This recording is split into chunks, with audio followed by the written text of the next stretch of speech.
Do you ever feel like manifestation is just another thing on your to-do list that you don't have time for? Like your spiritual practice is something that you have to do?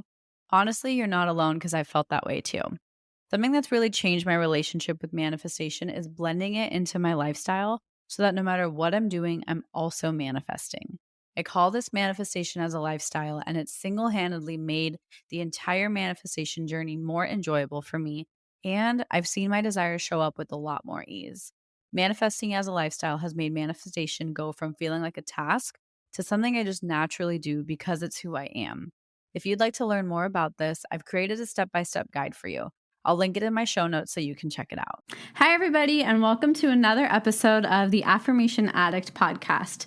Today's episode is kind of a personal one, but I'm really excited to share the amount of growth that has happened in the past year for me because 1 year ago was the exact date and the exact time I actually quit my corporate job. And it was probably the most uncomfortable thing I did in terms of practicality and logicalness, but for my highest self and for me to my core, it was the most freeing thing ever. So I'm going to dive deep into everything that went in behind me quitting my job, what's happened since quitting my job, and just kind of a more personal episode, sharing my journey, sharing my growth. And I hope it inspires some of you because I know that most people have wanted to quit their jobs and I know it can be really hard. So I hope this episode is helpful and enjoy.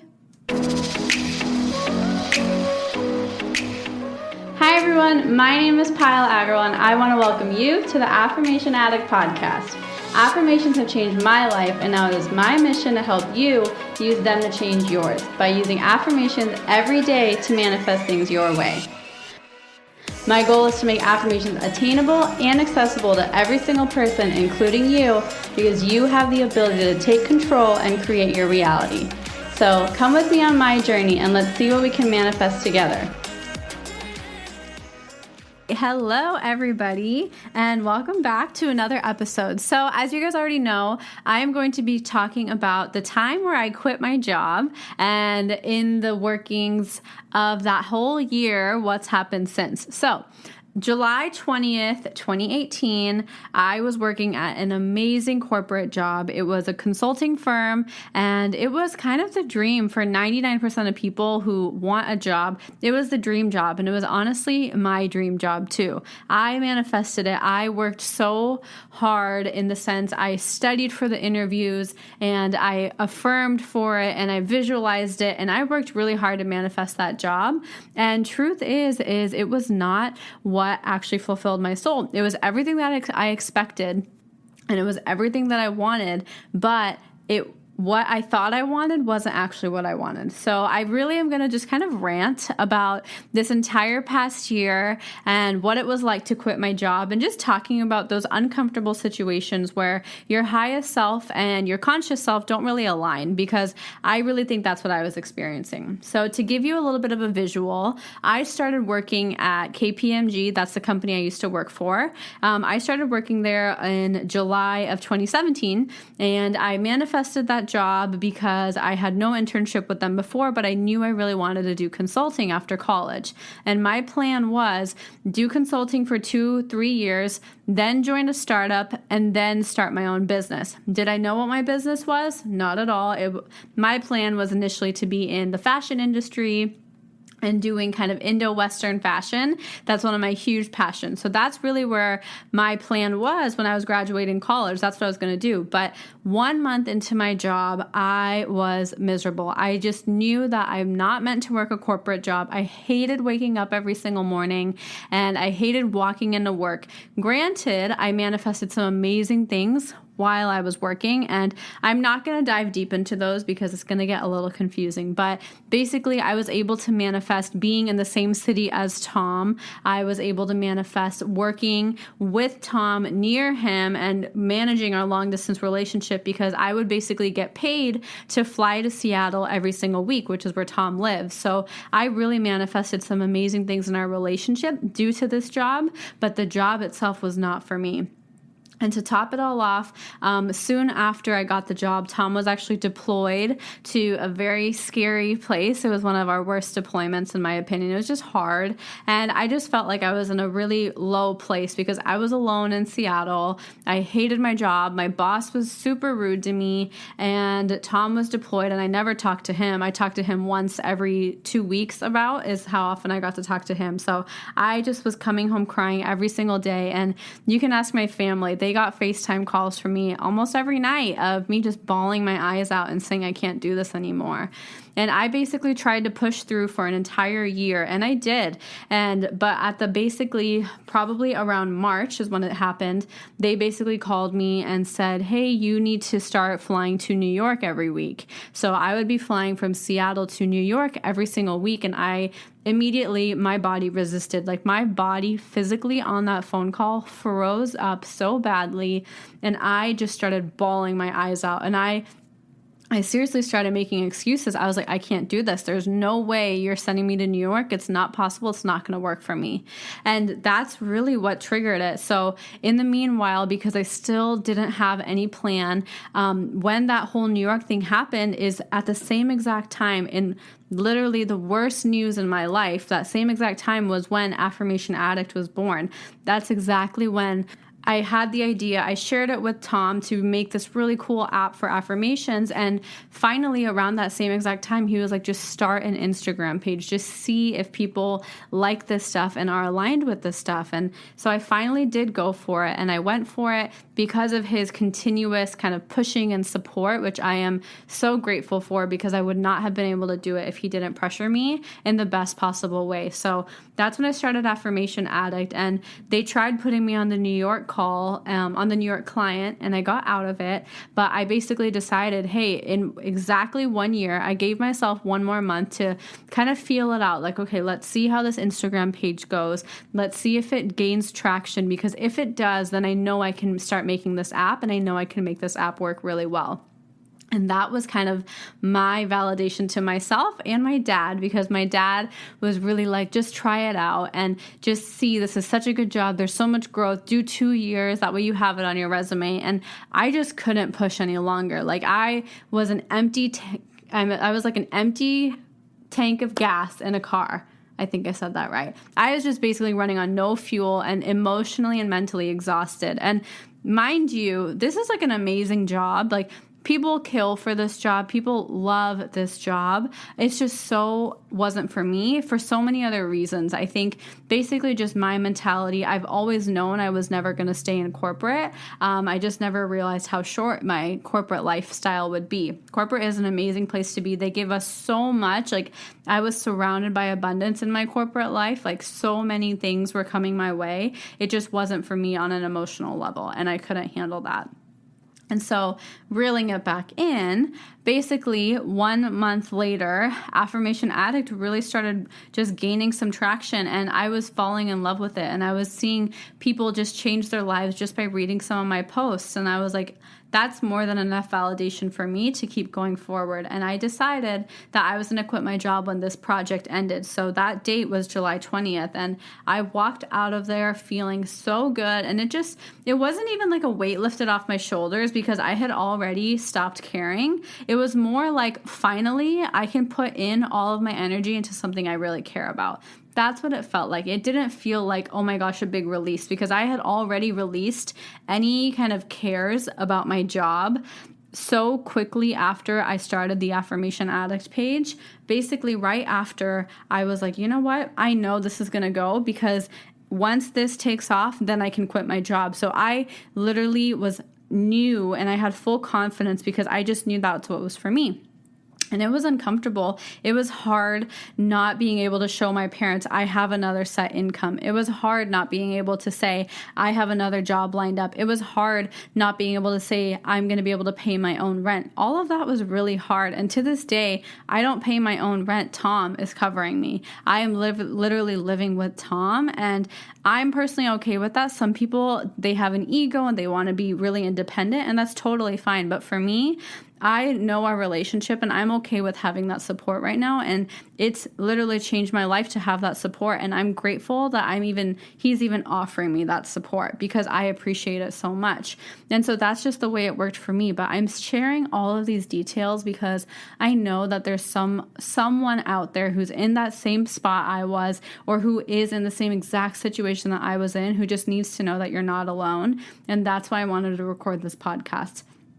You are so supported, and you are not alone, even if nobody in your family gets it, even if you don't have a way to do the things that you wanted to do and the things that you normally are used to. You are still going to be okay, and I promise you that. You will seriously be okay, because if you are in that same situation where you're just feeling so overwhelmed, so unhappy, and you're doing it just because you have to, when you get out of that, you're listening to your highest self. You're leaving room for your highest self to shine through, and ideas, opportunities, moments, and memories that you need to happen will flow to you regardless. I can guarantee that, because the second I walked out of my job, I got the idea, I got the inspiration to start coaching. I got the idea to sell these journals, and I found this lady who supported Indian women and created handmade journals, and I was able to do that because that's something I've always wanted to do. So literally, it's the saying that when one door closes, a bunch of other door opens, and that's the power you have in your hands. You don't have to wait for yourself to get fired. I remember saying, actually, I literally, like, they call it like shit bagging. That's what Tom calls it. Like, just kind of like not caring. I did that at work so much to my best ability. Obviously, if you guys know me, it's really hard for me to not put in if I give my responsibility. But I was doing like the bare minimum. I wasn't overachieving. I wasn't going out of my way for inconveniences. I started acting on my own accord at work. And ever since I started doing that, I was basically shit bagging and just being there, I was able to start getting different opportunities. So many more ideas started coming my way, and it felt so good because that's what my highest self was calling for. My highest self was literally begging me to listen to it and to just give it a chance. And the second I did, so many amazing things came my way, and it's just changed my life. Like, I'm still here, and not for one even millisecond have I ever thought, oh my gosh, I wish I was back at KPMG.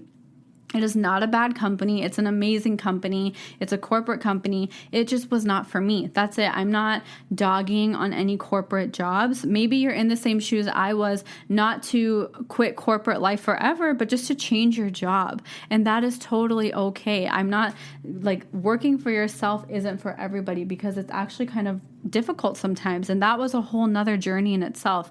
I had to regain my self-confidence. I had to regain my power while working for myself, because I had to be my own motivator. I didn't have anybody else telling me what to do. I didn't have anybody else giving me suggestions on what deadline I need to meet. It was all me, and it was a lot of pressure on myself, but it taught me a lot, and that was a journey that's better for me.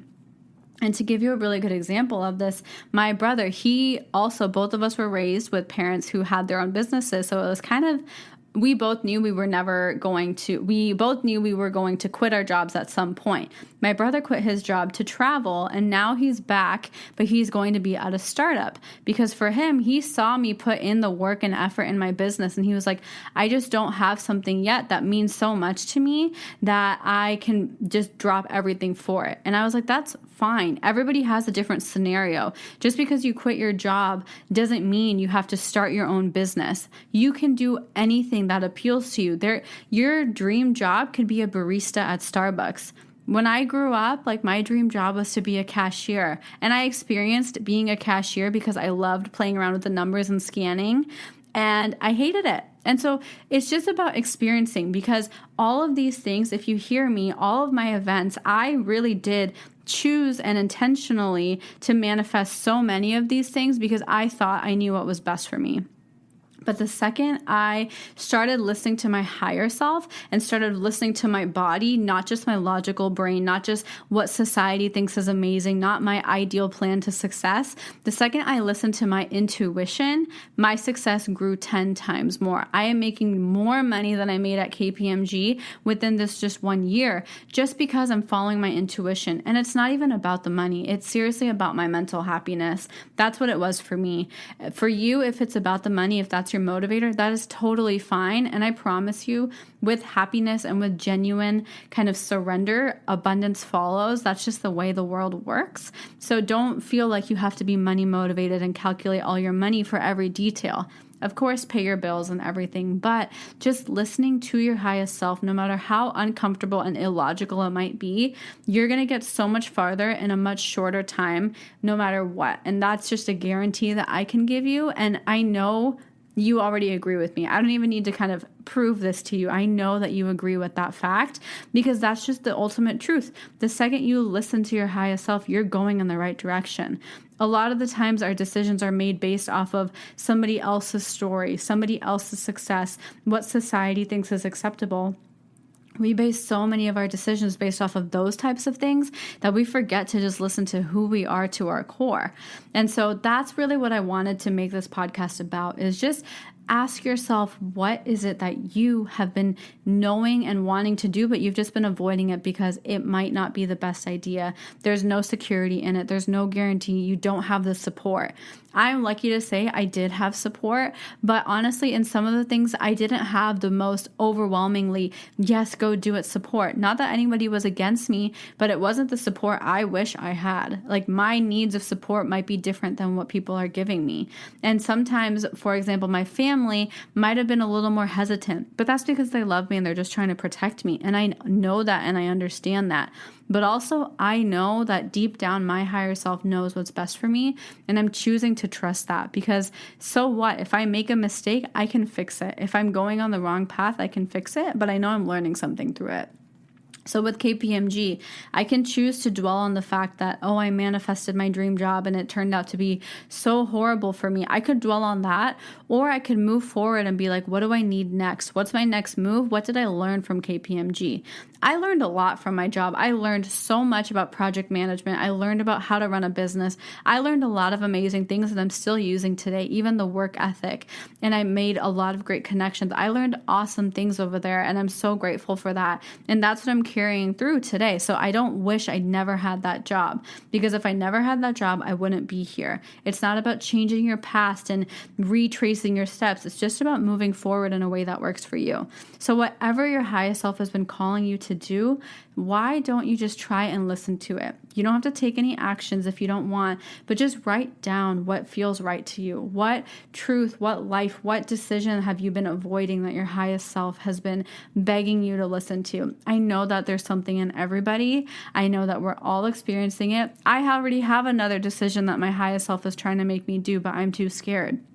And I haven't done it yet, and I'm avoiding it. But even today, it's going to be my homework, and I'm going to go journal on it, and just journal on it. That's it. You don't have to take any physical action. Just open your mind up to the possibilities, because the second you're even open to receiving those good ideas, they'll start flowing your way, and you will find a way to make it work. And it'll help you gain confidence in your highest self, because you'll start to have those moments where you're like, man, I knew I should have done that, but I didn't. I didn't take that chance. And now I know that my gut feeling is correct. Sometimes it's really hard to trust your gut feeling on a huge decision like quitting your job, because it's just uncomfortable. But I really want to share something that's so amazing about being uncomfortable, is that when you're in those uncomfortable situations, that's when the best is yet to come. That's when, right around the corner, it's going to be the best thing of your life that has happened so far. And let me break that down for you. For example, I thought KPMG was going to be the best time of my life, and it was not. It was the worst time of my life, and I was so uncomfortable for that entire year. Not blaming it on KPMG, just the circumstances were not my ideal, and I was uncomfortable for an entire year. But the following year, basically the time I quit my job to today, has been one of the best years of my life, because I've been finally able to express my truest self. So when you're in those uncomfortable situations, keep pushing through. There's a reason you're in that situation. You will find a way out of it. Instead of reacting to that uncomfortable situation and dwelling on, oh my gosh, why am I here? Take action, move forward. How do you get yourself out of that uncomfortable situation? Even if you don't know what's next, what's on past that uncomfortable situation, it's still going to be better than just dwelling on it, because the more you dwell on it, the more it's going to hurt you, and the more you're just going to attract things that don't feel good to you. So just remember, with discomfort, the most beautiful things are around the corner. And the reason you're experiencing discomfort, it's because you're breaking those physical bonds from your old version of yourself. Discomfort means that you're growing. Discomfort means that you're outgrowing the old version of you. That's what discomfort means.